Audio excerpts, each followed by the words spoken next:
Dans ma commune de Nantes, on est monté jusqu'à 42,2 degrés, un record du jamais vu dans l'histoire. Et moi j'y suis né, hein. C'est une ville qui est au bord de la mer, mais elle est aujourd'hui frappée par ces canicules extrêmes. Donc personne n'est plus aujourd'hui à l'abri. Il faut une prise de conscience, une mobilisation générale.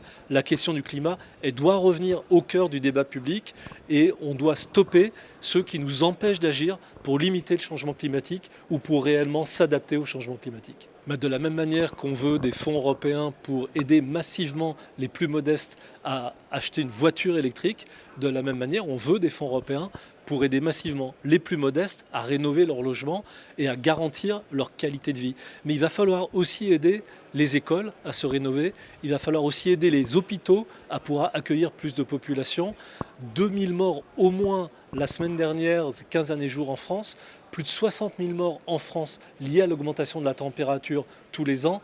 C'est la santé des gens qui se dégrade et il faut pouvoir les prendre en charge avec les meilleures conditions et en faisant très attention aux personnes âgées, aux personnes les plus vulnérables, où qu'elles soient. Les responsables d'abord, ce sont ceux qui depuis des années nous empêchent d'agir pour limiter le changement climatique et pour s'adapter. C'est la droite et l'extrême droite qui ne veulent pas s'engager dans la lutte contre le changement climatique. Donc il faut d'abord éviter 0,1 ou 0,2 degrés de plus.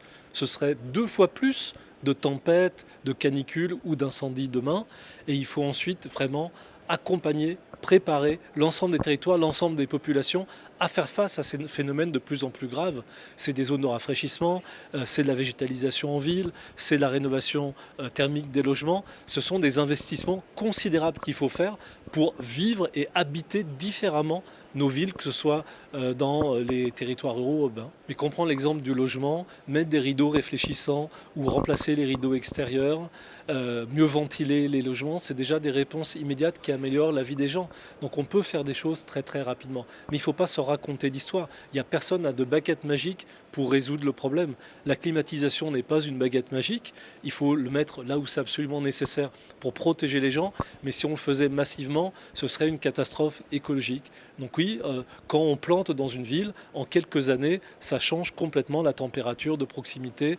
On peut changer rapidement les conditions de vie des habitants si on investit maintenant, si on ne perd pas de temps dans un espèce de déni climatique qui est porté par la droite et l'extrême droite.